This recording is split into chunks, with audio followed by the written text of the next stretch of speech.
I should have said this years ago, but admitting it now feels like peeling off a bandage I kept pretending wasn't there. For 5 Christmases straight, I was the daughter quietly pushed out of the picture. My name is Kelsey Mitchell, and in my family, I learned early that silence doesn't protect you. It just teaches everyone else that you can be ignored. I had accepted the distance, or at least taught myself to survive it, until the moment everything cracked open without warning. It happened on an ordinary morning at Brightline Nexus, the company I built from nothing and now run every single day. I was reviewing our hiring reports when HR flagged an application they thought I should see. Normally, I never look at individual files before the final round, but something about the message made me open it. The name on the resume hit me like a punch, familiar in a way that froze me completely. It wasn't the skills listed or the confidence dripping from every line or the inflated achievements that didn't match reality. It was the sudden realization that the person who had been praised my entire life, the person I had been pushed aside for every holiday, every milestone, every single December, had unknowingly stepped into my world. He had applied to my company. He had walked straight into the one place where his influence meant nothing and where my existence could no longer be erased. For the first time in years, the balance between us shifted quietly, sharply, irrevocably. And as I stared at that resume, I knew one truth with absolute clarity. Whatever I chose to do next wouldn't just expose the distance between us. It would change the entire family dynamic forever. Looking back at where everything truly began, I can see the patterns long before I ever had the language to name them. Growing up, I learned to measure my place in the family by how quickly the spotlight shifted away from me. It wasn't dramatic or loud. It was quiet, consistent, and woven into the smallest routines of our house in Ohio. Whenever I achieved something, it seemed to dissolve the moment it appeared, slipping behind whatever came next for my younger brother. I understood early that my accomplishments were tolerated, but his were celebrated. As a kid, I tried to believe it didn't matter. I buried myself in schoolwork because numbers and logic never changed their mind about me. They didn't ask me to be louder or more charming or more social. They didn't compare me to someone who naturally fit the mold my parents admired. I found comfort in the structure of problem solving, losing whole afternoons to the family computer, quietly figuring things out while life revolved around someone else. By middle school, the gap widened. My brother's confidence grew with every small success, mostly because each one was treated like a revelation. I watched the way praise shaped him, how easily he assumed it belonged to him. Meanwhile, I learned to carry my achievements silently. I kept my report cards to myself because they didn't change anything. Excellence, when unnoticed, becomes something you instinctively hide. High school only sharpened the divide. He thrived in activities that gave my parents something to talk about, something visible. I drifted toward the things that required no audience. I worked part-time at a local bookstore, saved every dollar, and stayed late for computer lab hours because it was the one place where I felt like the ground under me was steady. The more independent I became, the more invisible I felt at home, as if my self-sufficiency was proof they didn't need to pay attention. When college applications arrived, the truth became clearer than I expected. My parents had been preparing for my brother's future for years, structuring their finances around his path. What I needed was framed as temporary inconvenience, something I could fix on my own. I wasn't surprised, but the certainty of it still carved a line through me that never fully faded. Accepting a spot at a state university wasn't the disappointing part. Realizing I had no safety net was what shifted everything. From that point on, being overlooked became less of a burden and more of a fact. College forced me to grow faster than I thought I could. I balanced coursework with weekend shifts, learned how to stretch every paycheck, and quietly built the discipline that would carry me much further than anyone expected. While other students talked about internships arranged through family connections, I took whatever small opportunities came my way. One of those jobs put me inside the back rooms of struggling local shops, and that was where the first spark of Brightline Nexus appeared, unpolished, unformed, but undeniably mine. What surprised me most during those years wasn't the exhaustion. It was the clarity. The more I navigated on my own, the more I realized how much I relied on being underestimated. It pushed me forward in ways their attention never would have. Still, there were moments when the distance caught up to me. Holidays where I felt like a guest rather than a daughter. Conversations where my life barely registered. I tried not to internalize it, but it shaped me more than I admitted at the time. By the time graduation approached, something inside me had settled. I no longer expected recognition or support. Independence wasn't a choice anymore. It was the only way I knew how to move. I stepped into adulthood with the quiet understanding that if I wanted a future, I'd have to build it myself, brick by brick, without anyone noticing until it was already standing. There came a time in my 20s when the distance within my family began revealing itself in sharper ways than I expected. It didn't happen through one defining moment, but through small shifts that accumulated until they felt impossible to ignore. The holidays were where those shifts became clearest, especially the years when everyone else seemed to lean closer, while I found myself quietly moved to the outskirts of their traditions. During the first December, after I settled into adulthood, I tried to keep things uncomplicated. I had just begun shaping the earliest version of the software that would later become central to my life, and I convinced myself that staying focused was enough to explain my choices. What surprised me, though, was the ease with which my absence blended into the background of my family's celebration. It felt as if the assumption had always been that I would adjust myself around whatever was already in motion. The following year created a deeper imprint. I expected the usual strain, but there was something different in the way the household revolved around my younger brother's plans. Every detail seemed arranged around him, and in those moments I realized how habitual it had become for my contributions to be secondary. I watched from afar as their excitement revolved around a life that felt increasingly separate from mine. And though I didn't want the disappointment to matter, it did. By the December 3rd, I noticed myself preparing emotionally for the distance before it even had a chance to form. I didn't anticipate an invitation, and none arrived. The silence was easier to accept than any half-hearted gesture, yet it carried a weight that settled into me more firmly than I wanted to admit. I told myself that work filled the space well enough, that accomplishing something tangible made the season bearable. Yet there was an ache underneath that never quite dissolved. The fourth holiday season shifted everything again. That was when I stopped assuming there was still room for me in the traditions I grew up with. I saw photos through acquaintances rather than through my family, and the celebration looked full, polished, complete, at least to them. Observing it from the outside made it clear that whatever place I once held had slowly been absorbed by priorities I no longer understood. Instead of dwelling on it, I accepted an invitation from my friend Jenna Coleman. Spending the day in her warm, chaotic household felt unfamiliar at first, but something in it softened a part of me I hadn't realized was rigid. For once, I didn't feel like an additional piece someone had forgotten to account for. When the December 5th approached, I was already living in Austin and building the foundation of what would become Brightline Nexus. I didn't expect anything from my family, and nothing arrived.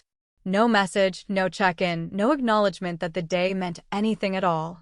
It wasn't the absence itself that stung. It was how natural it seemed for them.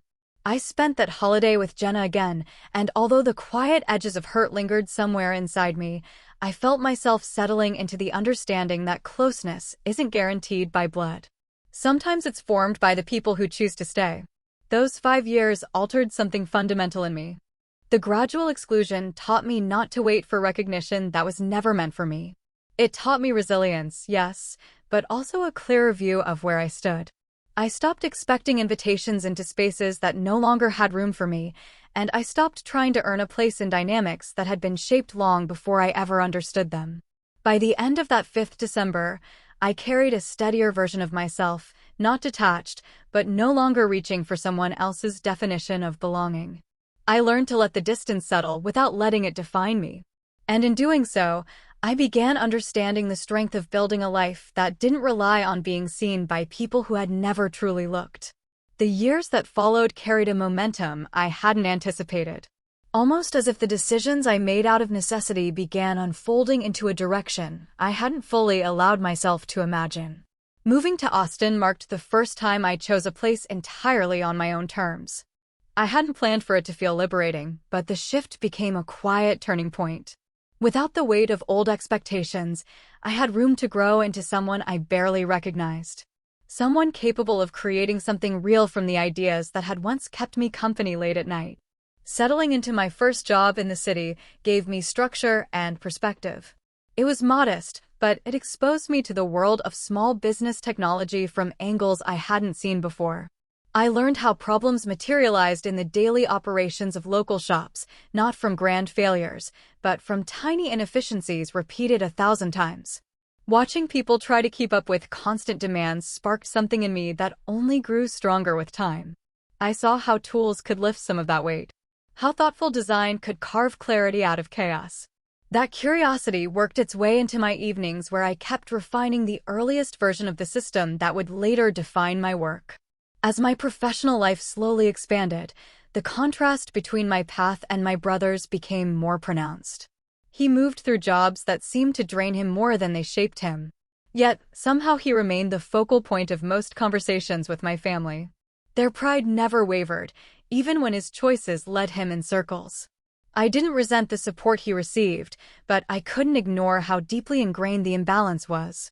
It reinforced a truth I'd spent years internalizing. Whatever I built would always be something I carried alone. While he drifted, I climbed. Snorts, not in a glamorous way, but in consistent measured movements that built a foundation beneath me. Every promotion, every project, every late night spent debugging code added another layer to my confidence.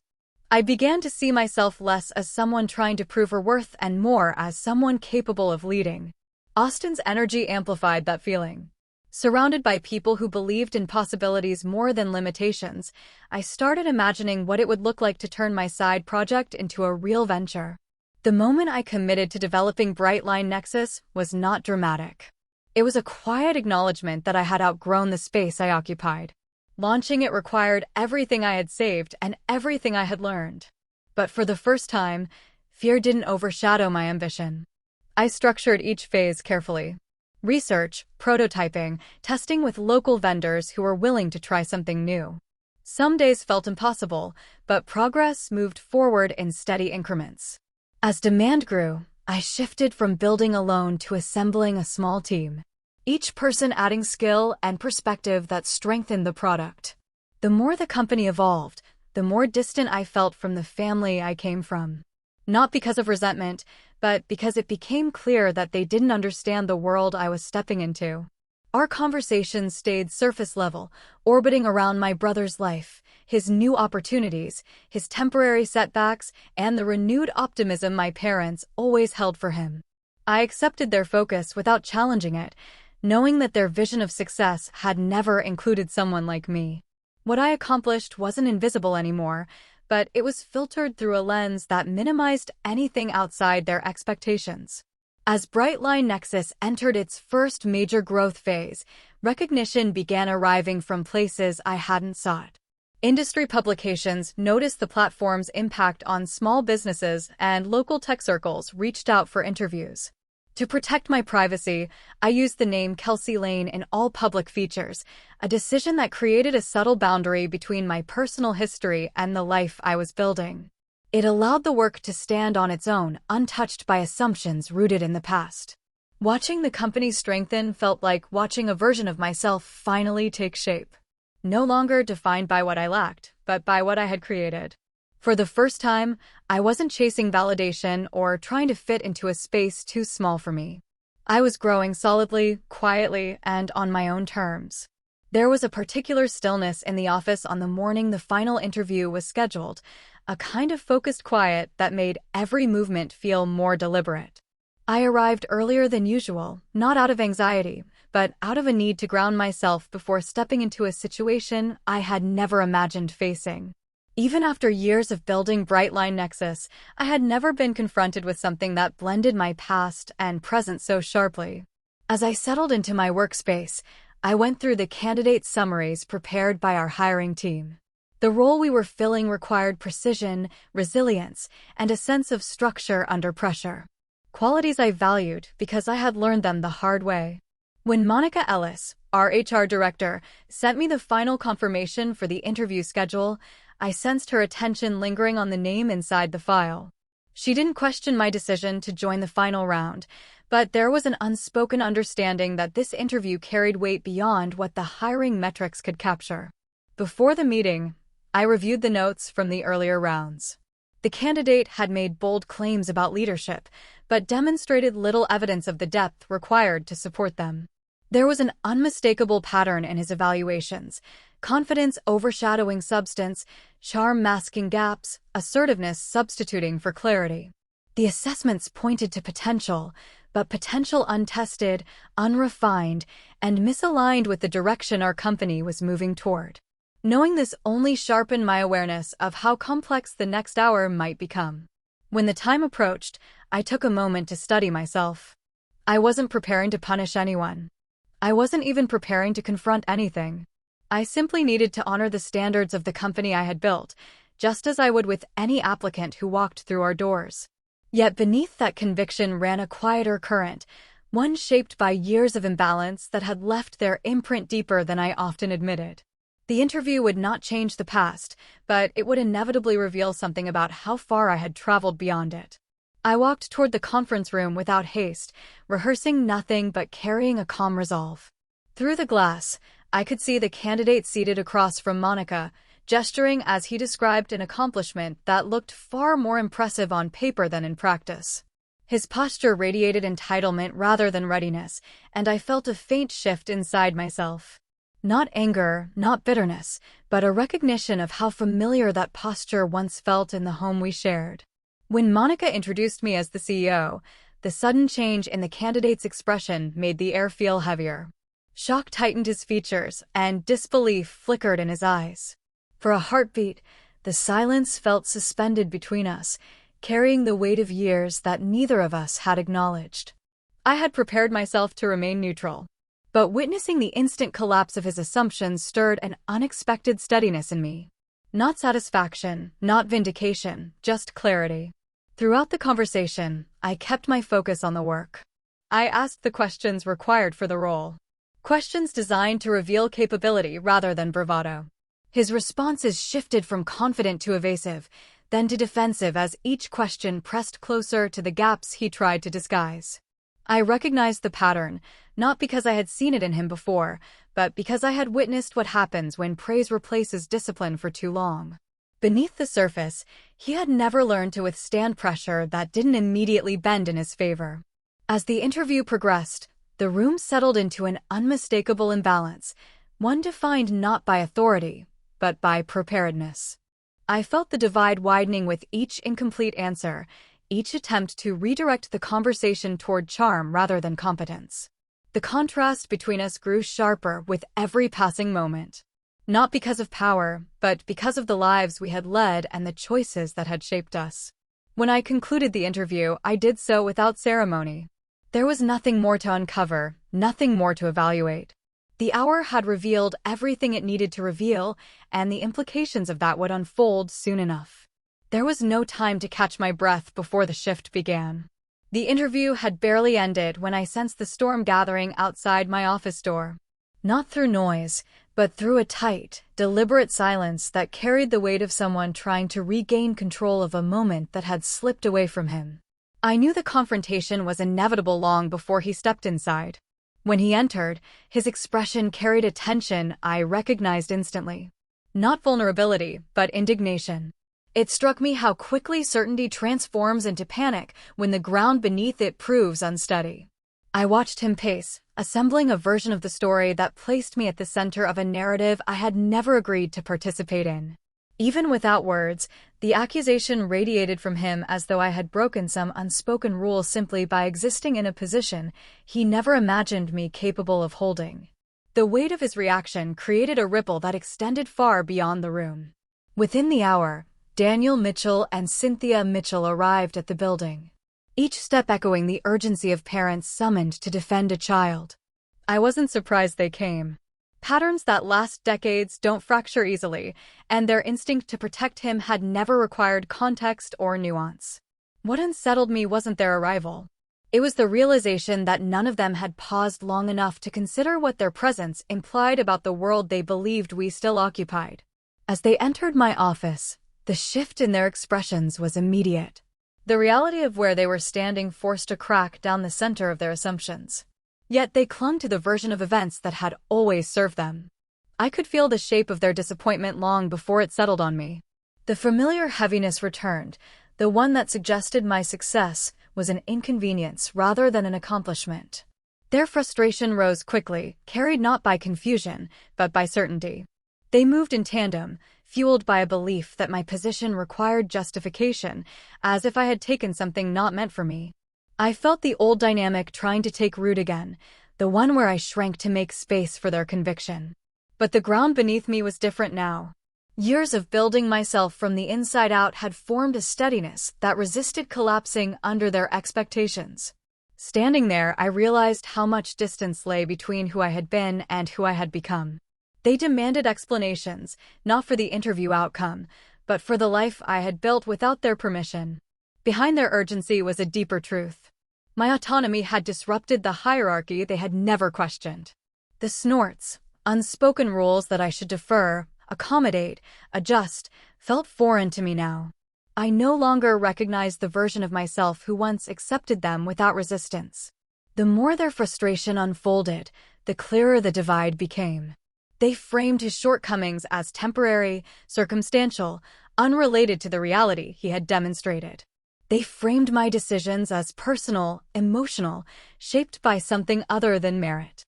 It was a familiar distortion, one I had navigated my entire life.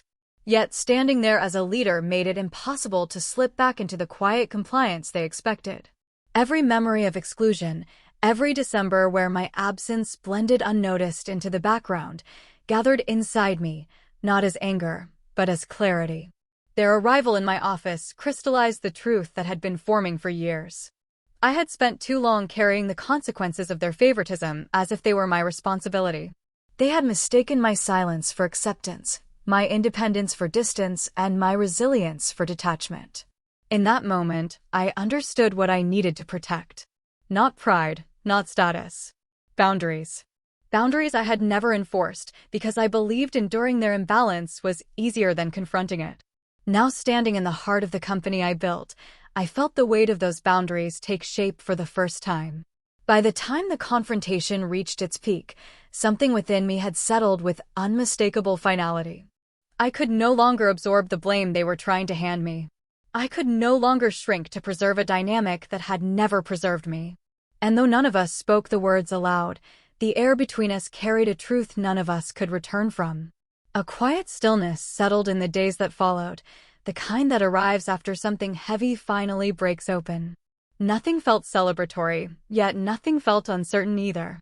It was as if the confrontation had carved out a new shape inside me, one I had resisted acknowledging for far too long. I returned to my work with a focus that came not from ambition, but from relief. Relief that I no longer had to bend myself into whatever version made others feel comfortable. The shift inside my family revealed itself slowly. Daniel Mitchell and Cynthia Mitchell began reaching out more often, each message hesitant, as though they were learning a language they never realized they needed. Their words weren't polished or perfectly timed, but they carried something new: awareness. I didn't rush to interpret it as transformation. People don't rewrite decades overnight. Still, the attempts mattered, even if they wobbled under their own weight. Eric's reality unfolded in ways none of us could ignore. His dismissal from his former job lingered longer than he expected, and the rejections he received afterward carried a sharper sting now that they couldn't be blamed on circumstance. Watching him navigate consequences he'd never faced before awakened a complicated mixture inside me. I didn't hate him, but I couldn't rescue him either.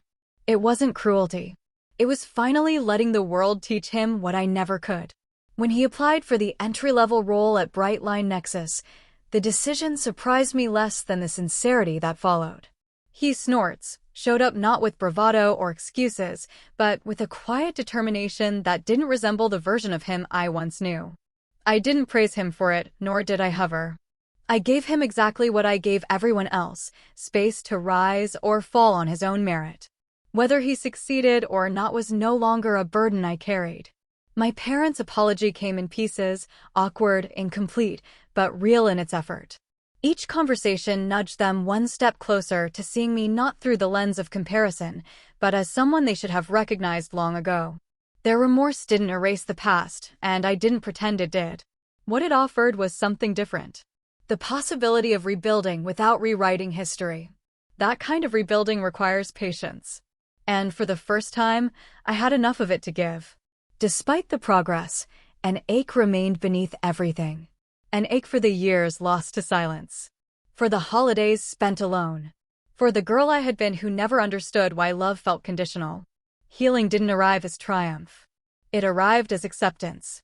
Acceptance that my family might never become what I once hoped for. But they could become something better than what they had been. The company continued to grow, and I grew with it. Responsibility no longer felt like armor. It felt like purpose. I understood now that my worth had never needed to be proven to anyone who refused to see it. What mattered was that I finally saw it myself. As my family gradually stitched together new patterns, I learned to meet them where they were. Not out of obligation, but from a steady strength that came from choosing myself first. That choice didn't sever us. It clarified us. For the first time, the imbalance that shaped my entire upbringing no longer dictated who I was allowed to be. The ending wasn't dramatic. It wasn't cinematic. It was honest, quiet, steady, imperfect. And maybe that was enough. The end. Her story wasn't about revenge at all, but about the moment a woman finally claimed the space she had earned. Every person in her family faced the consequences of their choices, not through punishment, but through truth. And now the real question is this. When a family finally sees the child they overlooked, is it ever possible to rebuild without losing something along the way? If this story resonated with you, thank you for listening. Your support means everything.